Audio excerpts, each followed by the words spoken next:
yung design natin guys, no, sa ating speaker protect. Yung kung naalala na yung unang vlog ko is naka breadboard siya. Ngayon ito yung design niya guys.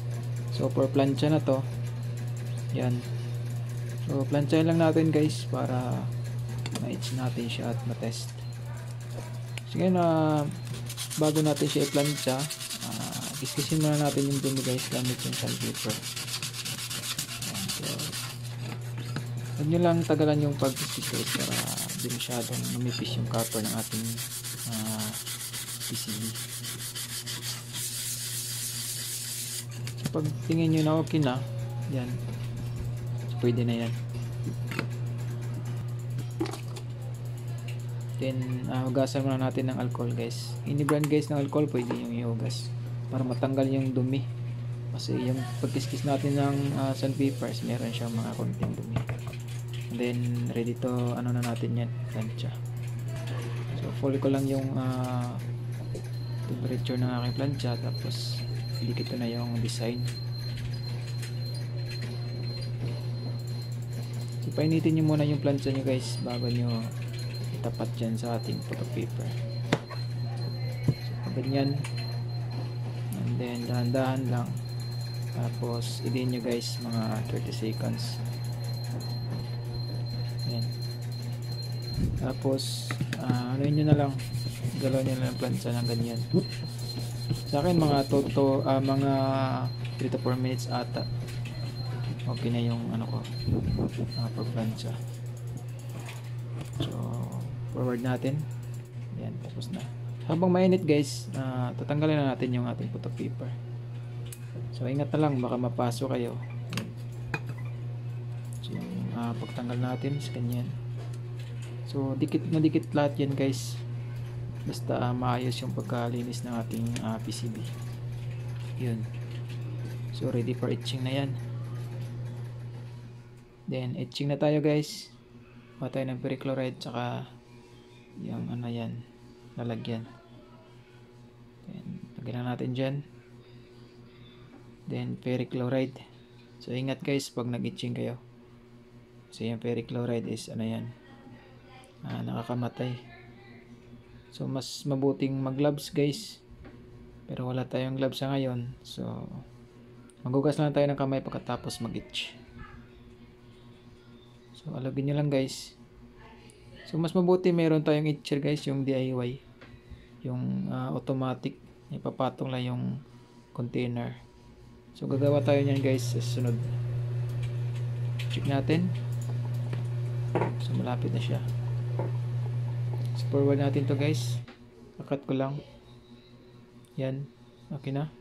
Konti na lang.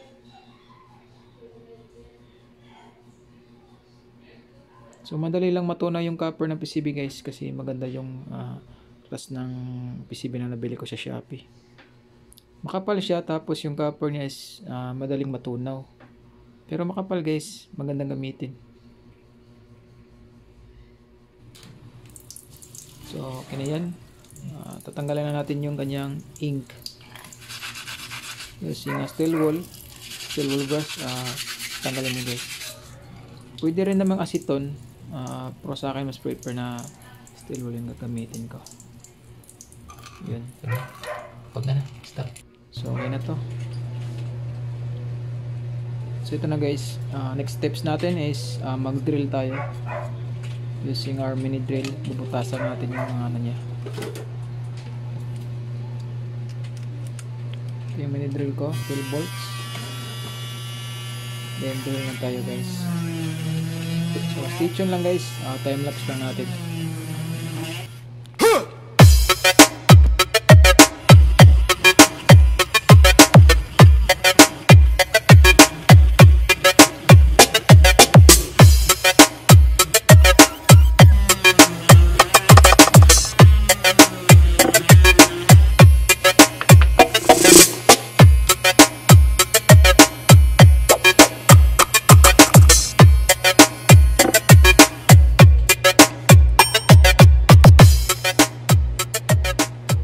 Tapos na yan guys, tapos na tayo mag-drill. Yung susunod natin is mag-spray tayo ng rosin para kalawangin yung ating board. Ito yung gamit ko. Yan. Yan, rosin yan guys. Doon ako sa thinner. Sa lacquer pala. So spray lang natin. Spray natin sa board. Yan, tapos pahira natin siya ng kahit anong cotton guys, pwede yan. Yan, para yung effect niya, yan, makintab at hindi niya kalawangin guys. Yun yung isa sa technique ng PCB. Yun. So kita nyo, mas maganda siya tingnan.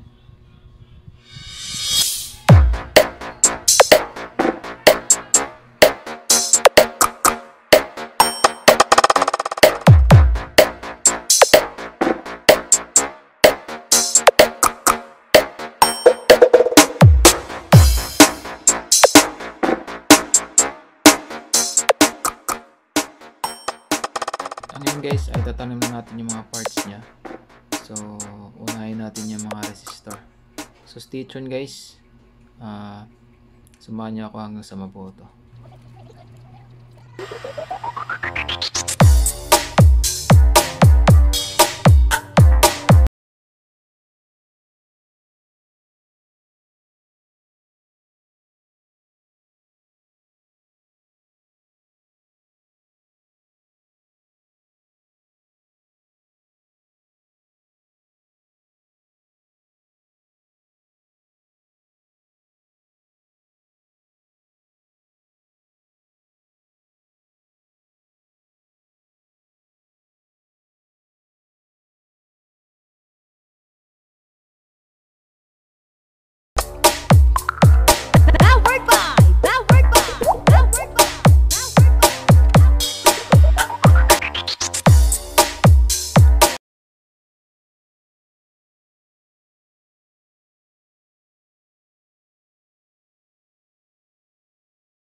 Yung speaker protect natin guys, yung sa first video natin dati na naka breadboard siya, so ngayon is meron siyang PCB.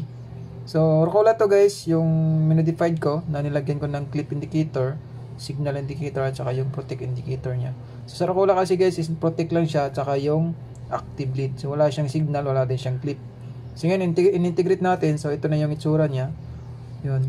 So ito yung design ko na protect yan. So dito sa connection niya guys, meron tayong amp. Dito natin i-connect yung ating amplifier.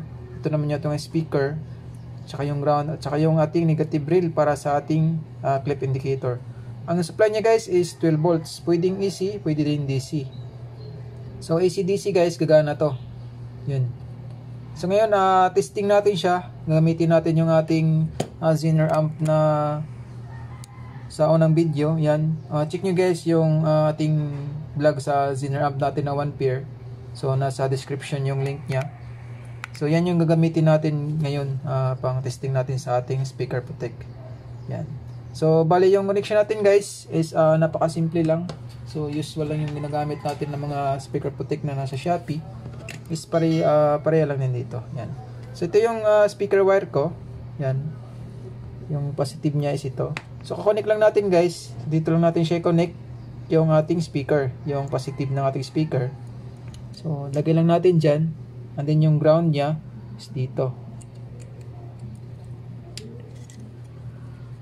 And then yung out ng ating power amp guys, which is ito, yung ground at saka yung positive niya. So ilagay lang natin dito sa amp. Dyan. So alligator lang tayo para madali lang siya. Yung ground niya guys ito. So bali siguro kailangan ng ng terminal yung ground natin. So sa next design siguro is Lalagyan natin siya ng dalawang ground. Clip lang natin dyan yung ground niya. Yan. And then yung ating negative rail. Yung negative rail natin guys is yung negative sa ating power supply. Yung ground ha, yung ano guys, yung negative. So ito yung supply natin, split. Bali ito yung ground, ito yung positive, at ito naman yung negative.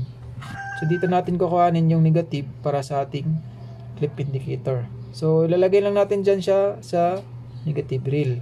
Yan.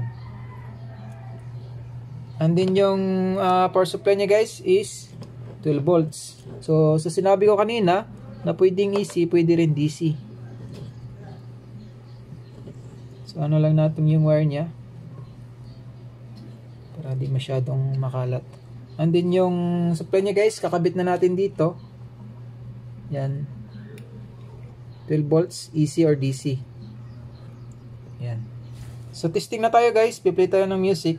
And then napoprotect siya, then active. So play lang tayo ng music guys.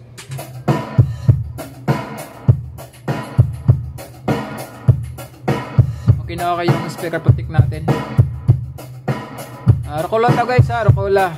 Minodified ko lang siya, nilagyan ko lang siya ng clip indicator, protect indicator at saka yung signal indicator.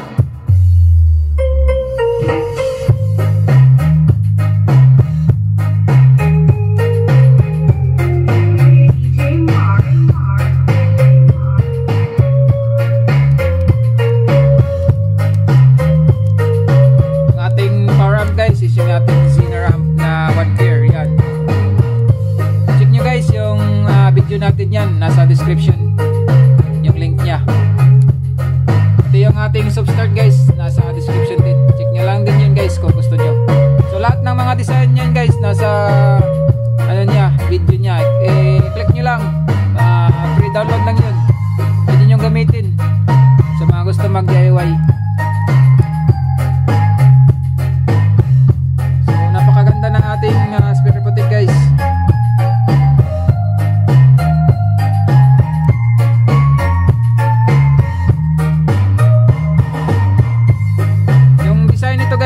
Nilagay ko din sa description.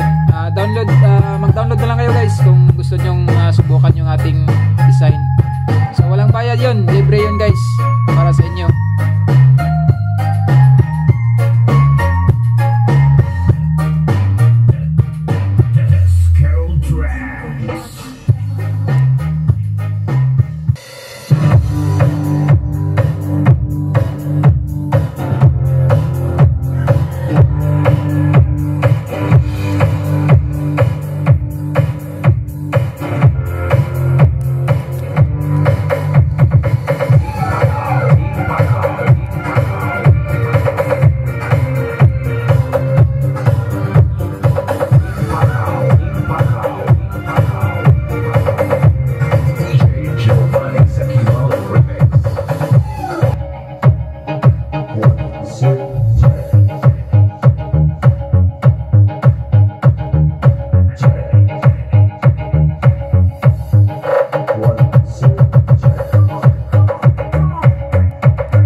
Working siya.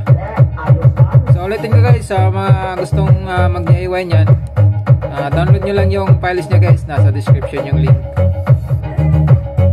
So ngayon guys, yan lang muna. Kita-kits sa susunod na video natin.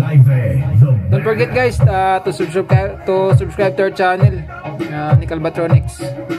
Sa susunod na video guys is i-upgrade natin yung ating Cineram. Gagawin natin siyang 4 pairs.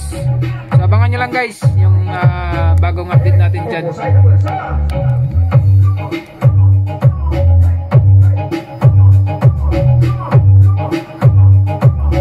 guys, yan lang muna. Maraming salamat. See you in the next video mga ka-DIY. And God bless.